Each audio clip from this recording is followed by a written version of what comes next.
Bapak, Ibu, dan Saudara yang terkasih dalam Tuhan Yesus Kristus, selamat hari baru. Doa kami penyertaan Tuhan atas kita semua dan kita mengawali hari ini dengan sukacita, dengan semangat dan gairah daripada Tuhan. Izinkan saya melanjutkan sebuah perenungan dengan tema yang sama, masih berkaitan dengan perkataan. Beberapa waktu lalu kita belajar tentang perkataan iman, dan sekarang kita masih mengupas tentang perkataan yang disebutkan di dalam 1 Petrus pasal 3 ayat 10. Dikatakan di sana bahwa perkataan itu bisa menentukan masa depan. Demikian firman Tuhan. Siapa yang mau mencintai hidup dan mau melihat hari-hari baik, ia harus menjaga lidahnya terhadap yang jahat dan bibirnya terhadap ucapan-ucapan yang menipu. Dikatakan di sana bahwa kalau kita mau mencintai hidup dan melihat hari-hari baik, maka salah satu hal yang harus kita lakukan adalah menjaga lidah kita dari yang jahat dan menjaga bibir kita dari ucapan-ucapan yang menipu. Ternyata perkataan-perkataan kita, ucapan-ucapan atau lisan kita itu memiliki pengaruh besar di dalam kehidupan kita,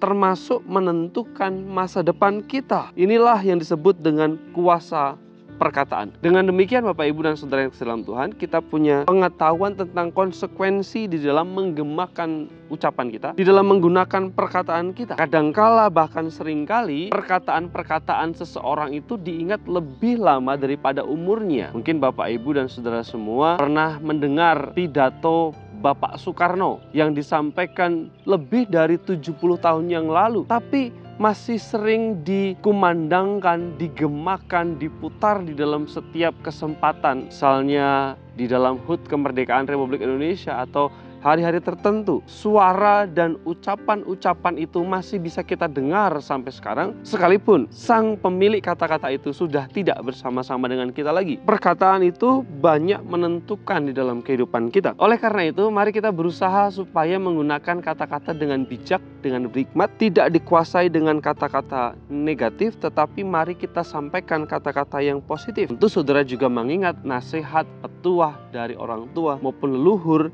yang sudah disampaikan lama sejak saudara mengingatnya. Inilah bukti bahwa perkataan itu bisa menentukan masa depan seseorang. Perkataan bisa mengubah kehidupan kita secara positif maupun secara negatif. Ibarat sebuah komputer, Bapak Ibu, apa yang masuk itulah yang keluar. Apa yang in, itulah yang akan diproses lalu kemudian menjadi output. Supaya perkataan kita menjadi perkataan yang positif, berarti mari berikan input-input yang positif, dengar banyak kosakata, perbendaraan, ide-ide, dan juga ide-ide yang positif tentu saja dari firman Tuhan, supaya outputnya adalah output-output yang positif. Karena sekali lagi, perkataan kita bisa mengubah segala sesuatu, bahkan perkataan kita bisa menentukan masa depan. Kiranya firman Tuhan ini mewarnai kehidupan kita, sehingga hari-hari kita, khususnya hari ini, kita jalan dengan bijak, dengan berkata-kata bijak.